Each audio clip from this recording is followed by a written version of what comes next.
Good morning students. जितने भी मेरे नॉन बंगाली स्टूडेंट्स हो ऑनर्स के, तुम लोगों के लिए ये मैं वीडियो बना रहा हूँ। आज एक खास टॉपिक के ऊपर बात करने हैं। वो है Chola administration, the main features of the Chola administration. ये चोल एडमिनिस्ट्रेशन कहाँ था और कैसे ये लोग प्रशासन चलाते थे, इसके बारे में बात करना है। हम लोगों को अगर साउथ इंडियन हिस्ट्री को अगर पढ़ना है तो साउथ इंडियन हिस्ट्री में हम लोग देखते हैं कि जितने भी राजवंश की इतिहास हम लोग पढ़ते हैं उनमें सबसे आगे आते हैं चोला डायनेस्टी। चोला राजवंश के बाद ये चोला राजवंश कहाँ राजत्व करते थे, इनका डायनेस्टी कहाँ था? ये तांजावुर, जो दक्षिण के जो तांजावुर के पूरे एरिया, तांजावुर को सेंटर बना के तमिलनाडु में ये राजवंश से चलता था। और इसका टाइम पीरियड बताया गया है 8 to 11th century. 6th century के सी में ये सबसे ज़्यादा इनका दबदबा था। तो ऐसा माना गया है कि चोल राजाओं ने, हिस्टोरियंस लोग बोलते ये लोग क्षत्रिय थे और सूर्यवंशी थे। तो ऐसा बोला जाता है कि कैसे प्रशासन चलता था, हिस्टोरियंस लोग डिबेट, इनकी एडमिनिस्ट्रेशंस की नेचर के बारे में हिस्टोरियंस में डिबेट है। तो ऐसा माना गया है कि चोला एडमिनिस्ट्रेशन, जो के एन नीलकंठ शास्त्री, डॉक्टर के एन नीलकंठ शास्त्री, जो बहुत बड़े हिस्टोरियंस हैं साउथ इंडिया से, उनका बुक है the history of south India. तो उन इस बुक से ये इन्होंने बताया है कि पूरा पूरा जो चोला एडमिनिस्ट्रेशन वो आमलातांत्रिक था। आमला के द्वारा, मतलब ऑफिसर्स लोग चलाते थे, आमलातांत्रिक ऐसा बोला गया है। और एक हिस्टोरियंस डॉक्टर बार्टनस्टेइन ये मानते हैं कि दो तरह का डिवीजन चोला एडमिनिस्ट्रेशन में इन्होंने देखा है।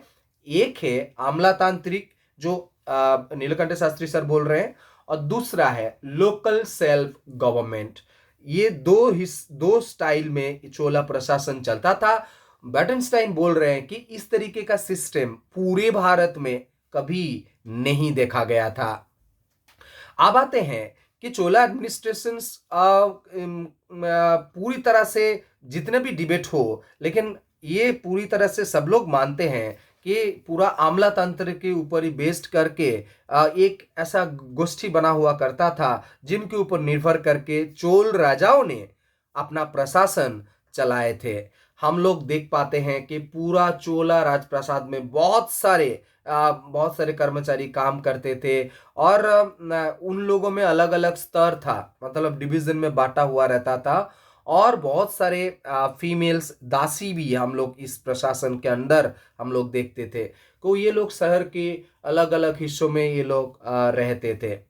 अब आते हैं कि अभी मैंने जो बोला, ये जो कर्मचारी थे, कर्मचारी का दो डिवीजन हम लोगों को पता चलता है। एक पेरुंदनम, जो अपर क्वालिटी ऑफिसर्स होते थे, कर्मचारी थे।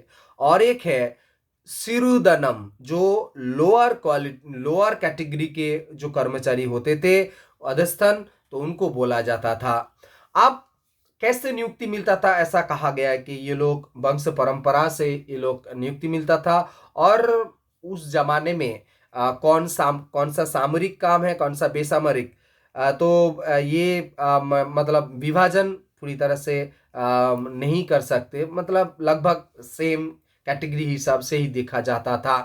और ऐसा कहा गया है कि कैसे इन लोगों को नियुक्ति मिलता था, मतलब कैसे जॉब मिलता था, इसके बारे में ज़्यादा हम लोगों के पास इंफॉर्मेशन नहीं है।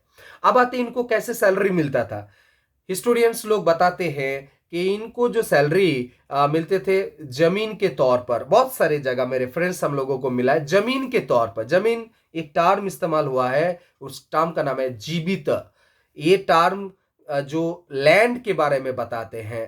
तो और क्या क्या मिलता था सेना को, सेना नहीं, ऑफिसर्स लोगों को ऐसे मिलता था कि जो बहुत अच्छे अच्छे टाइटल मिलते थे इन लोगों को। और युद्ध के दौरान जो जो भी चीजें, जो भी संपद लूट के लाया जाता था, उनका भी एक हिस्सा इन लोगों में बांटा जाता था, जो एक्स्ट्रा सैलरी के बाद का हिस्से के रूप में इन लोगों को एक्स्ट्रा रूप में मिलता था।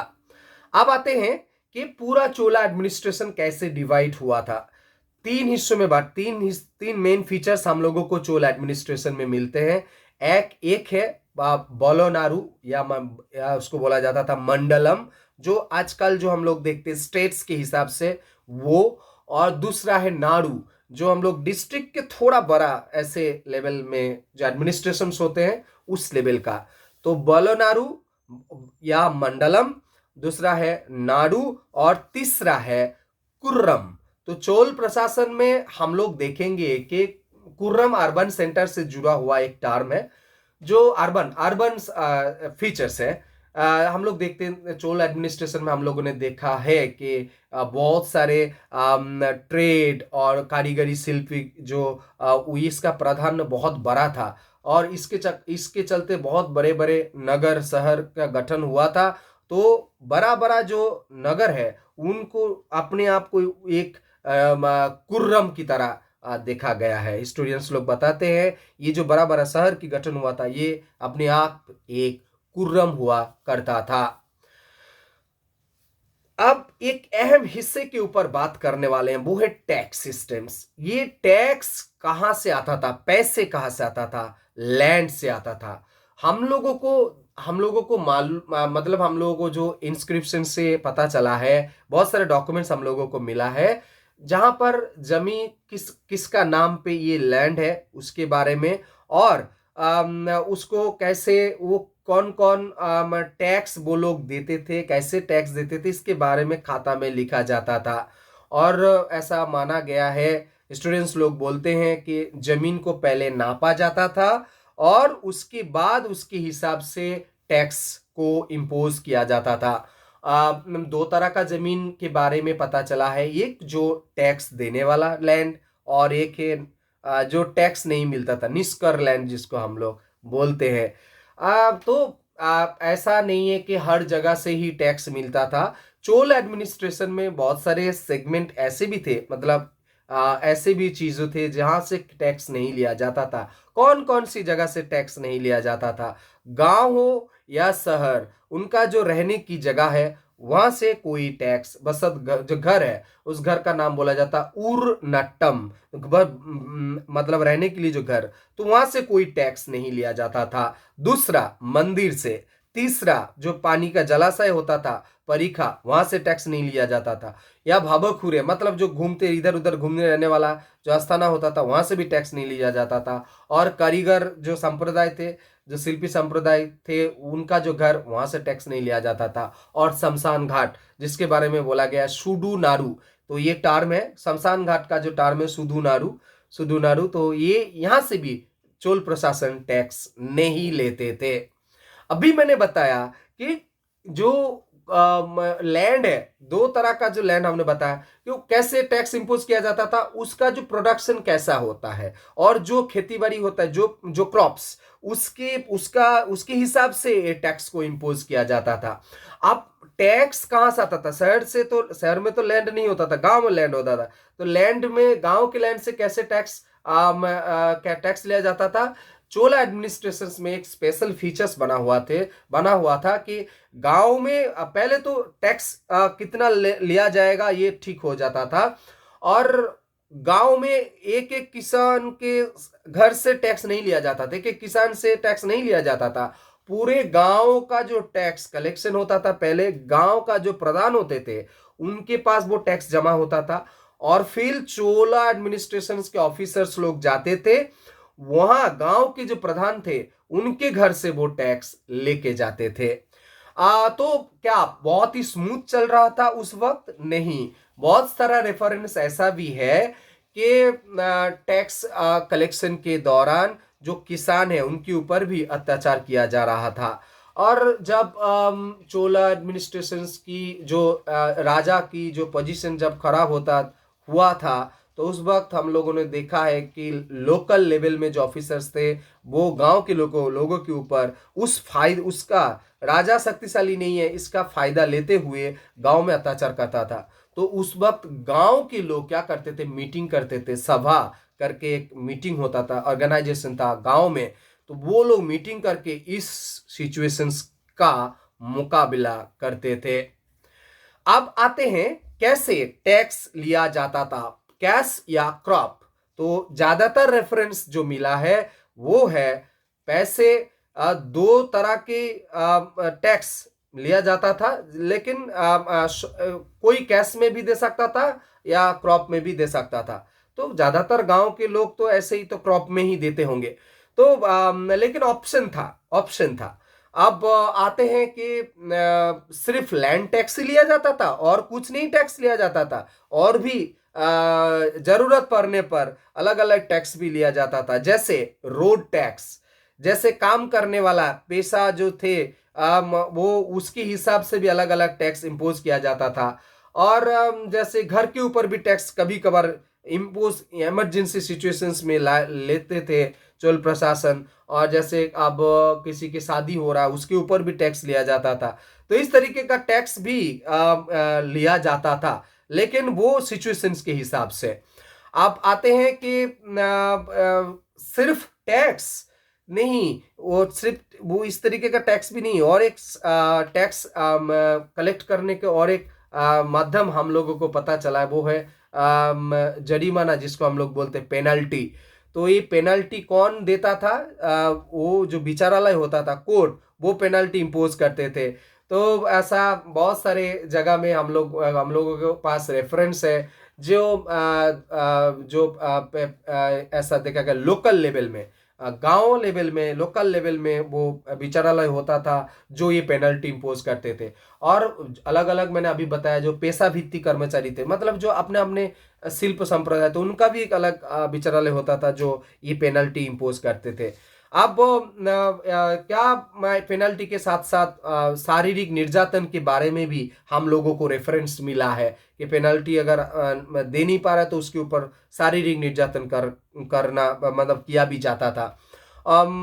सिर्फ ये नहीं है, बहुत सारे टाइम ऐसा देखा गया कि जिस जमीन के बारे में अगर झगड़ा हो रहा है तो जमीन का मालिकाना किसका है, मालिक कौन है, इसको लेकर भी बहुत सारे पेपर्स जमा करना पड़ता था, शो करना पड़ता था। और इसके चक्कर में बहुत सारे किसान के आत्महत्या के बारे में भी बहुत सारे रेफरेंसेस भी मिले हैं।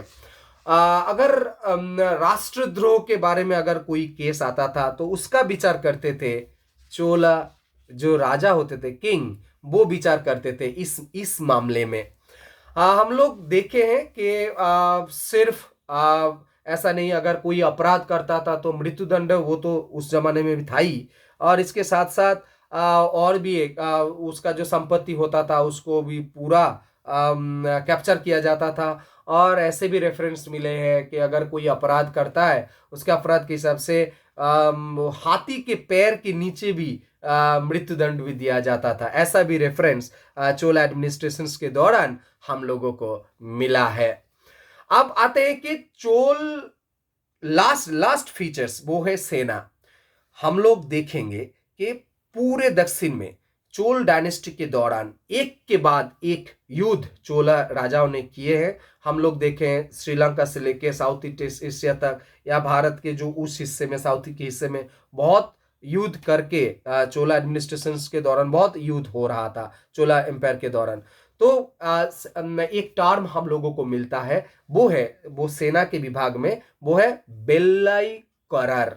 बेलाई करर, ये टर्म ज्यादातर हिस्टोरियंस लोग बोल रहे हैं कि सेना से जुड़ा हुआ टर्म है, लेकिन हिस्टोरियंस लोगों को ये मालूम हुआ है कि ये टर्म जो है वो रेगुलर सेना के नहीं थे। मतलब इसको भाड़े में लिया जाता था। कोई गोष्ठी के लीडर, कोई लीडर होता था, वो उनके अंडर में ये लोग काम करते थे, पैसे लेकर काम करते थे।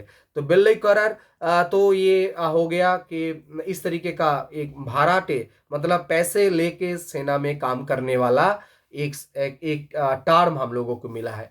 दो टर्म इंस्क्रिप्शन से हम लोगों को मिलता है सेना के बारे में, वो है दंडनायकम और सेनापति। तो ये दो टर्म से हिस्टोरियंस लोगों को मालूम हुआ है कि ज्यादातर जो सेना से जुड़ा हुआ, यही दोनों, ये टर्म से ही सेना का पूरा सिस्टम चल रहा था। ये लोग सेना में बहुत बड़े इंपॉर्टेंट पार्ट होते थे, लेकिन इनका काम क्या था, इसका पद मर्यादा कैसे थे, इसके बारे में जो इंस्क्रिप्शंस हैं वहां पर ज्यादा डिटेल्स नहीं मिला है।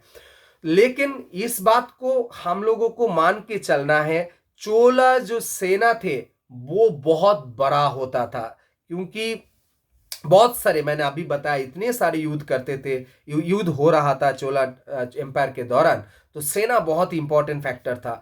Specially features Indian early medieval Indian history, medieval Indian history में ये कि नेवल फोर्स, नौसेना बहुत ही इंपॉर्टेंट होता था। स्पेशली साउथ में अगर चोला एम्पायर देखेंगे हम लोग, तो ये चोला राजा के अंडर, चोल डायनेस्टी के दौरान हमारे देश के बोला जाता है कि बहुत बड़ा नौ शक्ति इनके पास था। नौयान के बारे में हम लोगों को बार बार रेफरेंस मिला है, तो मतलब नौसेना इनके अंडर में था, बहुत ही शक्तिशाली नौसेना। तो वीडियो यहीं पर खत्म करते, आशा करते तुम लोगों को थोड़ा बहुत भी मदद मिला होगा। मैं हमेशा बोलता हूं, टेक्स्ट बुक पढ़ो, टेक्स्ट बुक में बहुत नॉलेज मिलता है, तो बहुत सारा इंफॉर्मेशन भी मिलेगा। और एक थोड़ा तुम लोगों को लगेगा, पहली बार जब पढ़ोगे थोड़ा कठिन लगेगा, तो दूसरी बार जब पढ़ोगे और भी इजी हो जाएगा। तो चोला एडमिनिस्ट्रेशन जॉब रिलेटेड बहुत एग्जाम में आते हैं, तुम्हारी खुद ग्रेजुएशन के एग्जाम में आएंगे। तो आशा करते हैं नोट्स तैयारी में मेरा ये वीडियो या एग्जाम के प्रिपरेशन में तुम लोगों को जरूर काम में आएंगे। थैंक यू वीडियो देखने के लिए, मिलते हैं नए वीडियो में।